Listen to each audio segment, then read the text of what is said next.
Hello, in this video I will show you what could be one of the causes if you have a problem with the horn on your Mercedes E-Class W212. One of the causes could be a blown fuse or a relay, so here in the video we'll show you the location of the fuses and the relay for the horn. Before I show you the location of the fuses, first I'll show you how to test the fuses, if they're good or bad. I'll show you how to test the fuses using a multimeter and a test light. First I'll show you how to test the fuses with the test light. For this purpose we need to turn the ignition on. This is the test light that I'm using. We need to attach the cable of the test light to battery negative or somewhere on chassis ground. Then we're going to start testing the fuses with the test light. On the fuses there is two pins, you can see them right there before the 30 and after the 30. There's two pins where we touch them with the test light, and if both pins light up, that means the fuse is good. If only one pin lights up, that means the fuse is bad. Sometimes none of the pins light up, that means that there is no power going to that fuse. Next I'll show you how to test the fuses with a multimeter. This is what the fuse looks like. You can see that contact in the middle that is connecting to the two pins. This is the contact that shows if the fuse is good or bad. If the contact is burnt, that means the fuse is bad. If it's if it's connected, that means it's good. When we test the fuses, we should measure resistance with the multimeter. So when we turn the multimeter on, we should turn it to 20k ohms.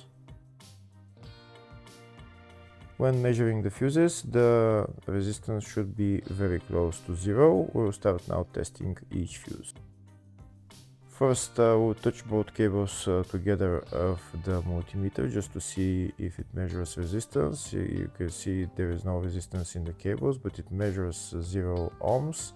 Now we'll start measuring the first fuse, and we'll see what will show. It's showing 0 ohms, so that means this fuse is good. Next, to test the second fuse, it's showing 0 ohms, so that means that fuse is good. Now we'll test the third fuse. Third fuse is also showing 0 ohms, so that means that fuse is also good. Next we'll test the fourth fuse, and it doesn't show 0 ohms, it says 0L, which means open circuit. That means that fuse should be bad. Now we'll see what the condition of the fuse is visually. We can see that contact in the middle that's connecting to the two pins is broken, so that's why it's showing open circuit. That means the fuse is bad, so it needs to be replaced.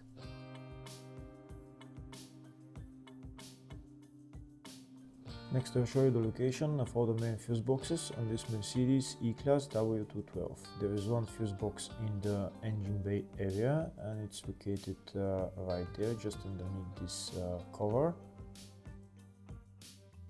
You need to lift this cover, and then you see the fuse box underneath, and that's the fuse box right there.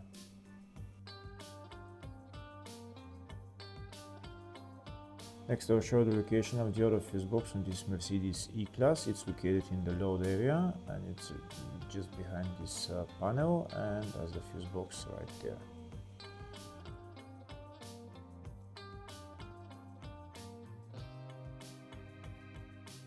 Next I'll show you a diagram of the two fuse boxes. One of the fuse boxes is in the engine bay area, and the other one is in the load area. Next we'll show you the location of the fuses and the relay for the horn on this Mercedes E-Class W212. They're located in the engine bay fuse box, and the relay there is number 6 relay, and the fuses are F31A and F31B. Hopefully the video was helpful. Please like and comment on the video and subscribe to the channel. Thank you.